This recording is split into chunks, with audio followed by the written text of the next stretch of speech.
Hello everyone, আজকের এই mini ব্লগে আপনাদের স্বাগত। মর্নিং বন্ধুরা, শুভ সকাল। কাজের অবসরে একটুখানি সময় বের করে বারান্দায় এসে বসেছি। ভীষণ সুন্দর লাগছে, খুব একটা মিষ্টি হাওয়া দিচ্ছে, ভারী ভালো লাগছে। হাতে নিয়েছি একটা সুন্দর লেখা, পড়তে পড়তে এতটাই ভালো লাগলো, ভাবলাম আপনাদের সাথে শেয়ার করি।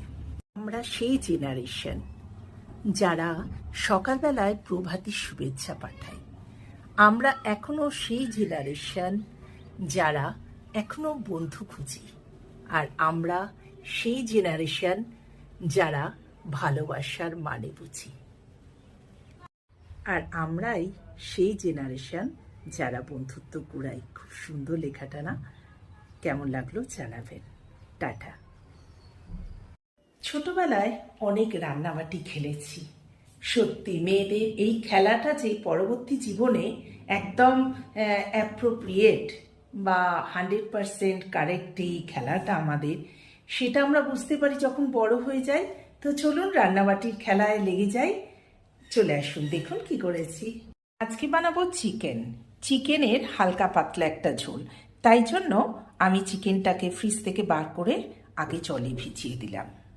মাংসটা ভালো করে ধুয়ে দেখলাম প্রচুর লেগ পিস আছে, তাই ভাবলাম একটু অন্যভাবে মাংসটা বানানো যাক। তাই শুধু আদা রসুনের পেস্ট দিয়ে আর নুন মাখিয়ে এটা আমি 1 ঘন্টা ম্যারিনেট করে রেখে দেবো। তারপরে যেরকম হালকা পাতলা ঝোল করি সেই রকমই করবো। আফটার অল আজকে সানডে বন্ধুরা, মিনি ব্লগে আপনাদের স্বাগত।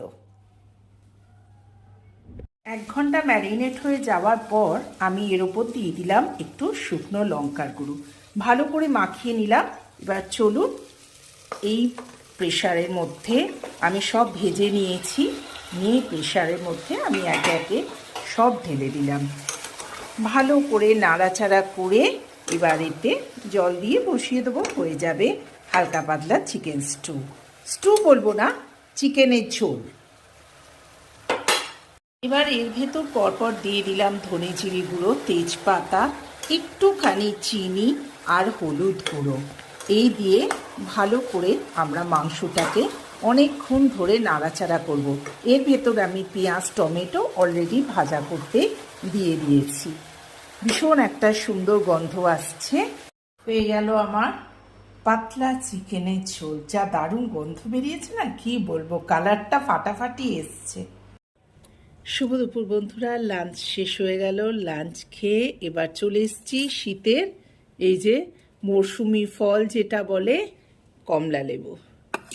এটা খেতে খেতে একটু জানলার সামনে দাঁড়াবো, তারপরে একটা দেবো ছোট্ট ঘুম।